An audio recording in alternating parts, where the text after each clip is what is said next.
so it's me again.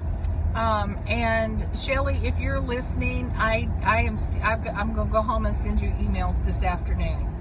But yesterday, one of my dog training clients has a dog with who has had mast cell tumors removed from the dog's body. And we have been talking about wellness solutions. The dog had been eating kibble, and honestly, I can't remember if it was Blue Buffalo, but y'all, Blue Buffalo has two strikes, probably more, but two big ones going on right now. One is a class action lawsuit that says the product contains lead in the product, and I can't even remember the other one. I posted it the other day saying this was a concern for me. Anyway, you're hearing in this Truth About Cancer series about kibble. I changed my dogs a couple of years ago thinking that I could not afford to do so, but I can't afford not to anymore. But anyway, back to this dog about the mast cell tumors. And even this conversation is why I made the previous post and why you're going to see a big change in this group. We talked about the use of essential oils, and she asked me what oil should she use for helping this dog. And so we got into the conversation of frankincense, and using frankincense and potentially orange essential oil, which is a combo knockout punch ideally for cancers. I want to be able to say this, and I am, because we're not going to be using names, and I'm going to clean up that page. But anyway, frankincense and orange. And she said, well, I think I have some. And I said, well, what brand is it? And she couldn't remember, so she sent me a picture, and it was not a great quality product. And I said, you know, you got to read the label, you got to do your research, you got to understand, are these truly essential, are they truly authentic? Because it's a fact, y'all, the FDA does not oversee purity and quality of the product. And literally, if there was ever any pure essential oil in the bottle, they can call it pure, and even though it's got other things in it.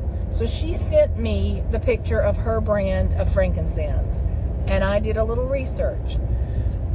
The bottle reads that it is for external use only. Well, we know that some frankincense brands have been approved to be ingestible. So this one is not. But on a further research, this oil and the bottle reads 100% pure. But it's not ingestible. But the further research, when you go look it up, says this particular brand's oil comes pre-blended with grapeseed oil. That the bottle is frankincense and grapeseed oil. So this is not intended to be a pet product, it's the brand. It has grapeseed oil in it. Well, how many of you, raise your hand, wave at me, thumbs up, something, know that grapes are toxic to dogs? Grapes are toxic to dogs. We can't use that product, right? So she can't use that product on her dog, and certainly not in, to get more aggressive approach to trying to help her dog stay healthy now that these tumors have been removed. So you've got to do your research. I'll help you do your I love the research. If you are not sure, ask me. I'll start making phone calls and digging in and going and reading the reference materials that I have. But you got to know. You got to know, and you got to do your homework.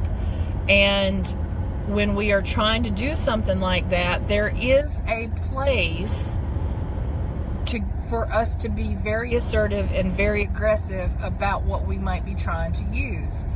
I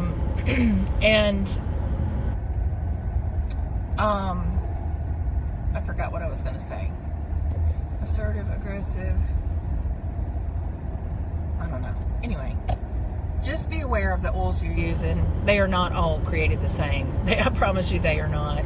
So, and if you find that it's got a toxin in it to your dog, you gotta know that before you start even dribbling it on the external, or even therapeutically, aroma. This particular one probably would not be very beneficial aromatically because it's got grapeseed oil in it. When we put something in a diffuser, we don't want it to reduce the intensity of the original oil. That's not why they're blended. So yeah, I'm a little fired up about that this afternoon, and we're going to get her on a good path to using better quality oils that her dog can actually take internally where appropriate. I'm going to come back later. It might not be today, but we're going to talk about why there's a difference of topical versus aromatic versus ingestible. You hear the argument often that oil reaches every cell in your body just from an inhalation. And while there is validity to that, what's really important is, where is that oil most effective, and for what purpose are we trying to get it to those cells, and where does it originate its use in the body? So we'll talk a little bit about more of that later.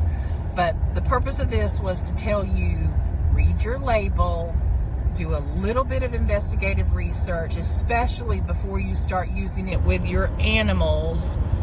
And if you're trying to treat an illness, if you're trying to work on or support an illness or a disease, then you really need to know the quality of what you're working with. So, peace out. Have a good afternoon. Let me know if you have any questions.